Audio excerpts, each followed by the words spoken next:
ओम बोलिए श्रीमद्भागवत भगवान की जय।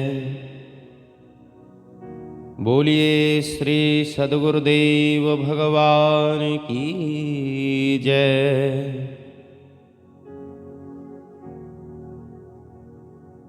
कृष्णाय वासुदेवाय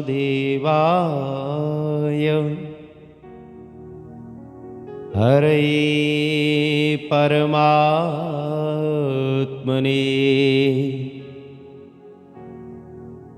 प्रणतः क्लेशनाशाय गोविन्दाय नमो नमः।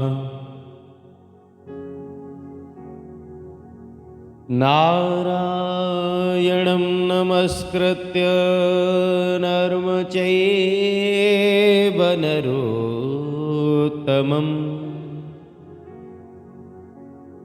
दैवीं सरस्वतीं व्यासं ततो जयमुदीरयेत्।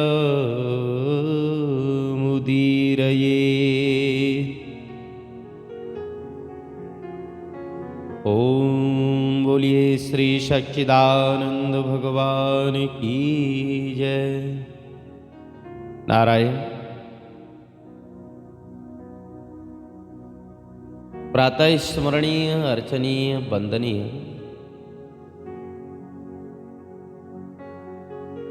परम पूज्यपाद अनंत विभूषित ममदेव श्री सद्गुरुदेव भगवान के उन दिव्य श्री चरण कमलों में हमारा बार बार साष्टांग दंडवत प्रणाम स्वीकार हो एवं सकल ब्रह्मांड में जहां तहां विराजमान भगवान के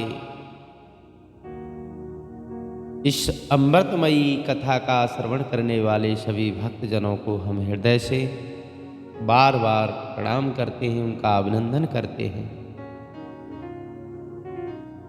आप सभी हमारे साथ श्री वेदव्यास जी महाराज द्वारा रचित श्रीमद् भागवत महापुराण की मूल कथा श्रवण कर रहे हो, जिसके प्रत्येक स्कंद के अंतर्गत प्रत्येक अध्याय की कथा आप निरंतर श्रवण करते चले आ रहे हो। उसी क्रम में आज द्वितीय स्कंद के दूसरे अध्याय की कथा आप श्रवण करेंगे, जिसका प्रसंग है कि भगवान के स्थूल और सूक्ष्म रूपों की धारणा तथा क्रम मुक्ति और सद्यो मुक्ति का वर्णन।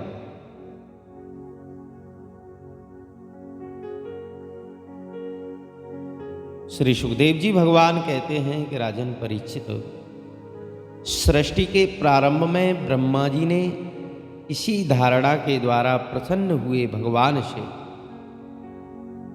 उस सृष्टि विषयक स्मृति प्राप्त की थी, जो पहले प्रलय काल के कारण विलुप्त सी हो गई थी,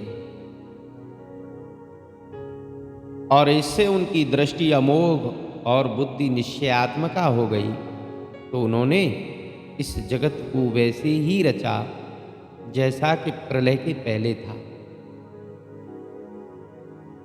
वेदों की वर्णन शैली ही इस प्रकार की है कि लोगों की बुद्धि स्वर्गादि निरर्थक नामों के फेर में फंस जाती है। श्रीमद् भगवत गीता जी में भगवान श्री कृष्ण ने ये स्पष्ट किया है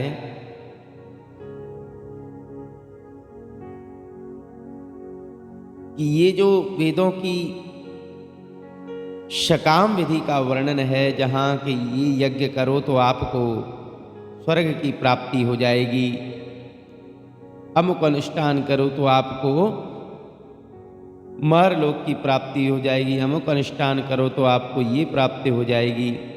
इस प्रकार कहते ना कि पुष्पिताम वाचम, ये वेदों की जो दिखाऊ शोभायुक्त वाणी है, इसी में लोग ज़्यादा फंसे हुए हैं।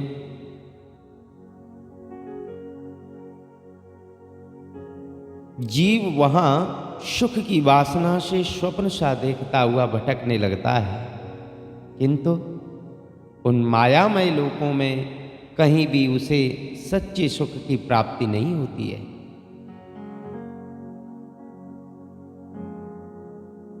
इसलिए विद्वान पुरुष को चाहिए कि वो विविध नाम वाले पदार्थों से उतना ही व्यवहार करे जितनी उसको आवश्यकता हो। अपनी बुद्धि को उनकी निस्सारता के निश्चय से परिपूर्ण रखे और एक क्षण के लिए भी असावधान न हुए, क्योंकि सावधानी हटी और दुर्घटना घटी। इसलिए हमेशा सावधान रहना चाहिए। यदि संसार के पदार्थ प्रारब्ध से बिना परिश्रम के यों ही मिल जाएं, तो उनके उपार्जन का परिश्रम बेकार समझ करके उनके लिए किसी भी प्रकार का प्रयत्न न करें। अरे महाराज, जब धरती पर सोने से काम चलता है तो पलंग के लिए क्या प्रयत्न करें, क्या प्रयोजन। जब हम अपनी बाह की तकिया लगा करके आराम से सो सकते हैं तो हमें तकिया आदि की क्या आवश्यकता है। जब हम अंजलि से काम चला सकते हैं तो फिर हमें अनेक बर्तनों से क्या मतलब। और वृक्षों की छाल पहन करके या बिना वस्त्र के ही हमारा जीवन चल सकता है, तो फिर वस्त्रों की क्या आवश्यकता है। अगर लोक लज्जा के लिए वस्त्र धारण करना है तो बहुत सारे वृक्षों के पत्ते और छाल ऐसी हैं कि उनको आप पहन सकते हो।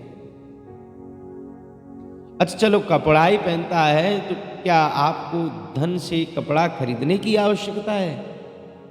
अरे रास्ते में बहुत सारे चिथड़े पड़े मिलते हैं। अगर भूख लग रही है तो भूख लगने पर दूसरों के लिए ही शरीर धारण करने वाले वृक्ष क्या अपने फल के लिए मना करते हैं। प्यास लगी है तो क्या नदियों में जो जल है, जलाशयों में जो जल है, क्या वो तुम्हारी प्यास नहीं बुझाता। अगर तुमको वर्षात आदि के महीने में छाया की आवश्यकता है, यानी कि घर की आवश्यकता है, छत की जरूरत है, तो क्या पहाड़ों की गुफाएं तुम्हारे लिए बंद हो गई हैं। अरे भाई, सब नहीं सही। क्या भगवान भी अपने शरणागतों की रक्षा नहीं करते। ऐसी स्थिति में बुद्धिमान लोग भी धन के नशे में चूर घमंडी धनियों की चापलूसी करते रहते हैं। क्यों करते हैं। इस प्रकार विरक्त हो जाने पर अपने हृदय में नित्य विराजमान स्वतः सिद्धात्म स्वरूप परम प्रियतम परम सत्य जो अनंत भगवान हैं, बड़े प्रेम और आनंद से दृढ़ निश्चय करके उन्हीं का भजन करना चाहिए। हे राजन, उनके भजन से जन्म मृत्यु के चक्कर में डालने वाले अज्ञान का नाश हो जाता है। पशुओं की बात तो अलग है, परंतु मनुष्यों में भला आदमी ऐसा कौन होगा जो लोगों को इस संसार रूपी बैतरणी नदी में गिर करके अपने कर्मजन्य दुखों को भोगते हुए देख करके भगवान का मंगलमय चिंतन न करे। कोई कोई साधक अपने शरीर के भीतर हृदयाकाश में विराजमान भगवान के स्वरूप की धारणा करते हैं और वो ऐसा ध्यान करते हैं कि भगवान की चार भुजाओं में शंख चक्र पद्म गदा है। उनके मुख पर प्रसन्नता झलक रही है।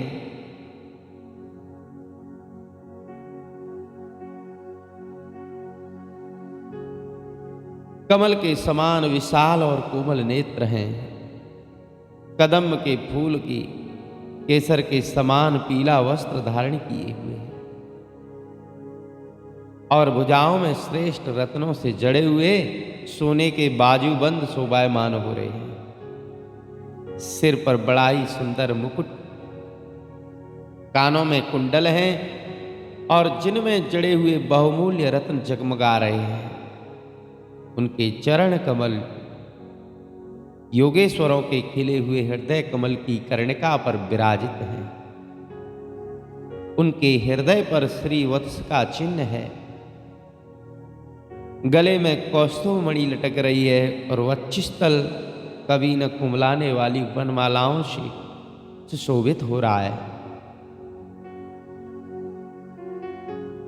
वे अपनी कमर में करदनी, अंगुलियों में बहुमूल्य अंगूठियां, चरणों में नूपुर, हाथों में कंगन आदि आभूषण धारण किए हुए हैं और उनके बालों की लटें बहुत चिकनी, निर्मल और घुंघराली हैं और नीले रंग की हैं। उनका मंद मंद मुख मुस्कुरा रहा है। लीलापूर्ण उन्मुक्त हास्य और चितवन से शोभायमान भवों के द्वारा वो अपने भक्त जनों पर अनंत अनुग्रह की कृपा वर्षा कर रहे हैं। हे राजन, जब तक मन इस धारणा के द्वारा स्थिर न हो जाए, तब तक बार बार इन चिंतन स्वरूप भगवान को देखते रहने की चेष्टा करनी चाहिए। भगवान के चरण कमलों से लेकर के उनके मुस्कान युक्त मुख कमल पर्यंत समस्त अंगों की एक एक करके बुद्धि के द्वारा धारणा करनी चाहिए। और जैसे जैसे बुद्धि शुद्ध होती जाएगी, वैसे ही वैसे चित्त भी हमारा शांत होता चला जाएगा। जब एक अंग का ध्यान ठीक ठीक होने लगे तो उसे छोड़ करके दूसरे अंग का ध्यान करना चाहिए। ये विश्वेश्वर भगवान दृश्य नहीं, ये दृष्टा है।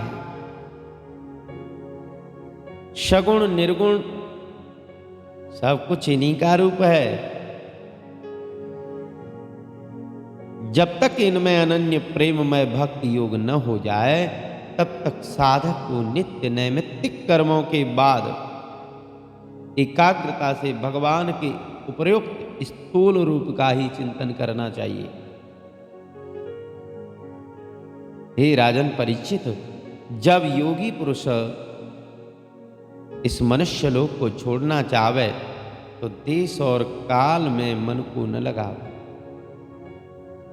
तो सुख पूर्वक स्थिर आसन से बैठ करके प्राणों को जीत करके मनुष्य इंद्रियों का संयम करे और उसके बाद अपनी निर्मल बुद्धि से मन को नियमित करके मन के साथ बुद्धि को क्षेत्रज्ञ में और क्षेत्रज्ञ को अंतरात्मा में लीन कर दे।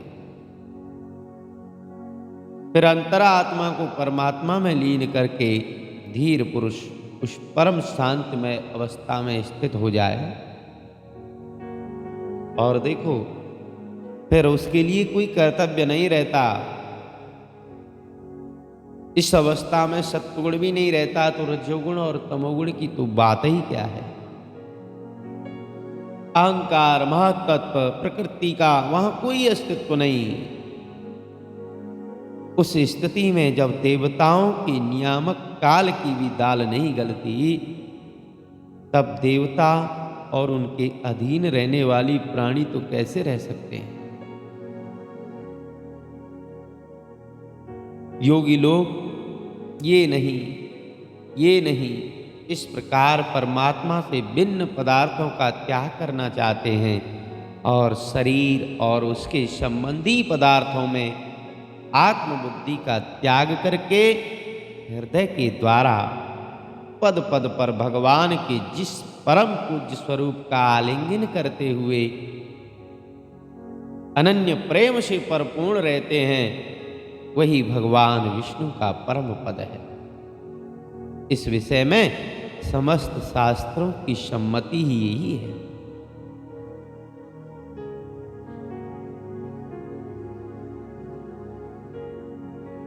ज्ञान दृष्टि के बल से जिसके चित्त की वासना नष्ट हो गई है, उस ब्रह्मनिष्ठ योगी को इस प्रकार अपने शरीर का त्याग करना चाहिए कि पहले एड़ी से अपनी गुदा को दबा करके स्थिर हो जाए और बिना घबराहट के प्राण वायु को षट चक्र वेदन की रीति से ऊपर ले जाए। मनुष्य योगी को चाहिए कि नाभि चक्र मणिपूरक में स्थित वायु को हृदय चक्र अनाहत में और वहां से उदान वायु के द्वारा वक्षस्थल के ऊपर विशुद्ध चक्र में, फिर उस वायु को धीरे धीरे विशुद्ध चक्र के अग्रभाग में चढ़ाई दे। उसके बाद दोनों आंखें, दोनों कान, दोनों नासिका छिद्र और मुख,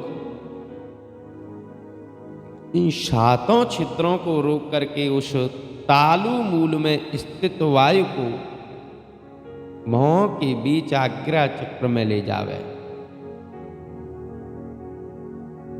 यदि किसी लोक में जाने की इच्छा न होए तो आधी घड़ी तक उस वायु को वहीं रोक करके स्थिर लक्ष्य के साथ उसे सहस्रार में ले जाकर के और परमात्मा में स्थित कर दे। इसके बाद ब्रह्मरंध्र का भेदन करके शरीर इंद्रिय आदि को छोड़ दे। हे परीक्षित, और यदि योगी की इच्छा होए कि मैं ब्रह्मलोक में जाऊं, अष्ट सिद्धियां प्राप्त करके आकाशचारी सिद्धों के साथ विहार करूं, या त्रिगुणमय ब्रह्मांड के किसी भी प्रदेश में विचरण करूं, तो उसे मन और इंद्रियों को साथ ही लेकर शरीर से निकलना चाहिए। योगियों का जो शरीर होता है वो वायु की भांति सूक्ष्म होता है।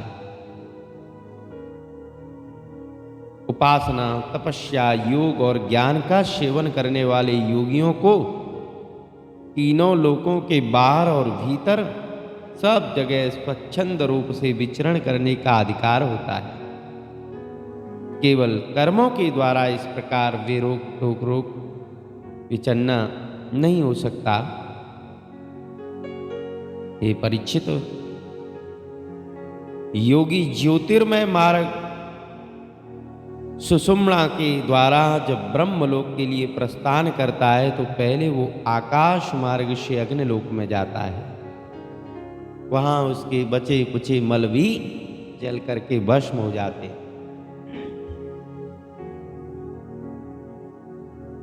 इसके बाद वो वहां से ऊपर भगवान श्री हरि के शिशुमार नामक ज्योतिर्मय चक्र पर पहुंचता है। ये चक्र विश्व ब्रह्मांड के भ्रमण का केंद्र है। उसका अतिक्रमण करके अत्यंत सूक्ष्म एवं निर्मल शरीर से वो अकेला ही महरलोक में जाता है। वो लोक ब्रह्मवेत्ताओं के द्वारा भी बंधित है और उसमें कल्प पर्यंत जीवित रहने वाले देवता विहार करते हैं।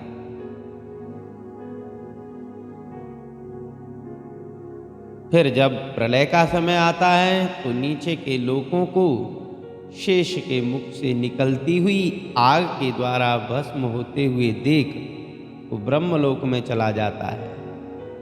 जिस ब्रह्मलोक में बड़े बड़े सिद्धेश्वर विमानों पर निवास करते हैं और ब्रह्मलोक की आयु ब्रह्मा की आयु के समान ही 2 परार्ध की होती है।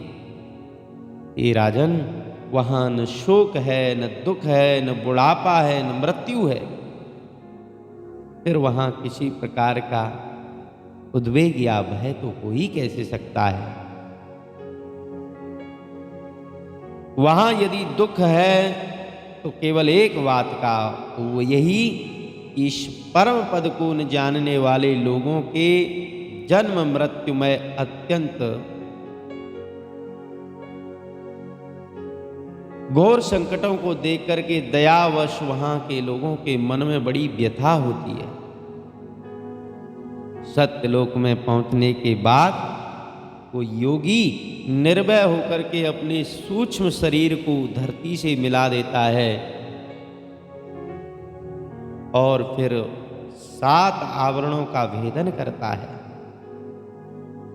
धरती रूप से जल को, जल रूप से अग्निमय आवरणों को प्राप्त होकर के फिर वायु रूप आवरण में आता है और वहां से समय पर ब्रह्म की अनंतता का बोध कराने वाले आकाश रूप आवरण को प्राप्त करता है।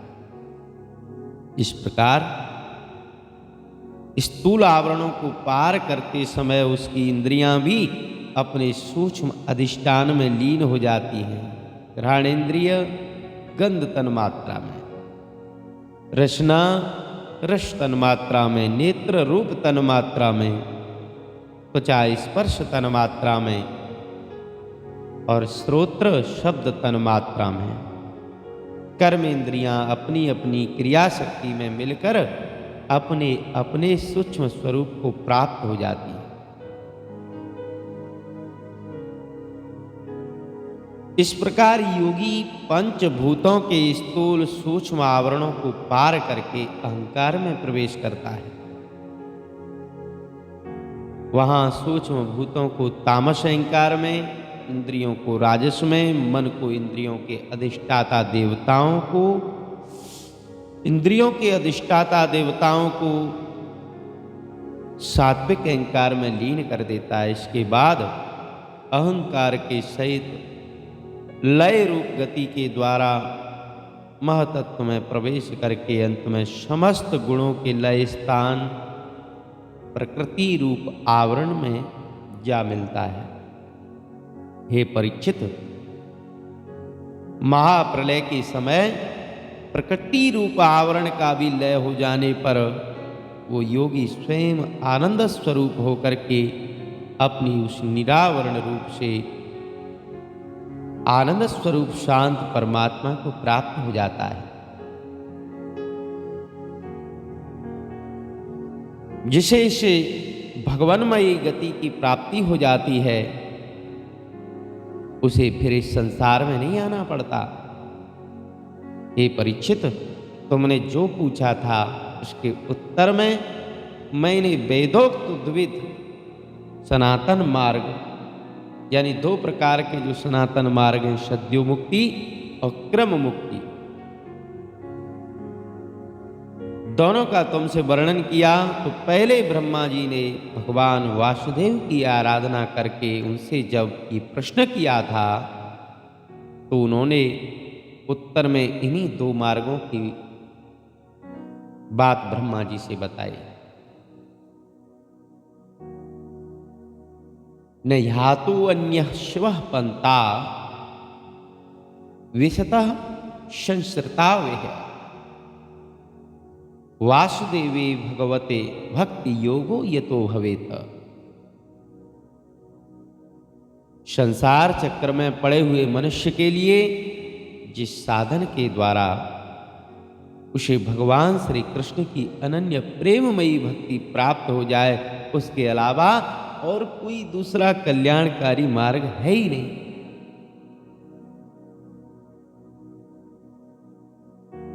भगवान ब्रह्मा ने एकाग्र चित्त से सारे वेदों का 3 बार अनुशीलन किया और अपनी बुद्धि से यही निश्चय किया कि जिससे सर्वात्मा भगवान श्री कृष्ण के प्रति अनन्य प्रेम प्राप्त हो जाए वही सबसे श्रेष्ठ धर्म है।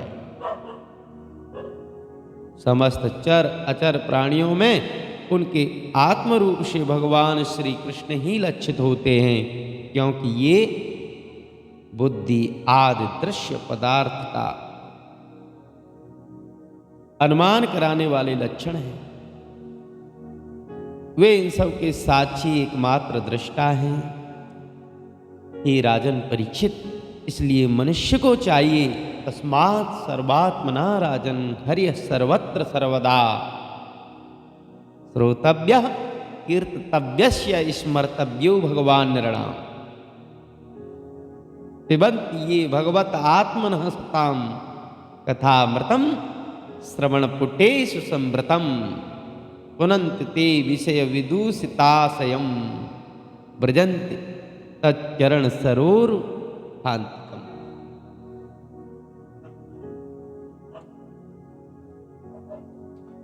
मनुष्य को चाहिए कि सब समय और सब परिस्थिति में अपनी संपूर्ण शक्ति से भगवान श्री हरि का ही श्रवण और कीर्तन करे।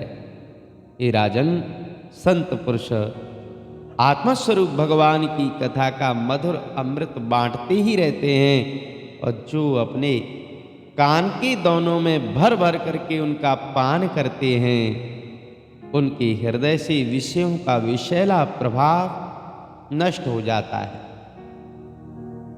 और उनका हृदय विशुद्ध हो जाता है और वे भगवान श्री कृष्ण के चरण कमलों की सन्निधि प्राप्त कर लेते हैं।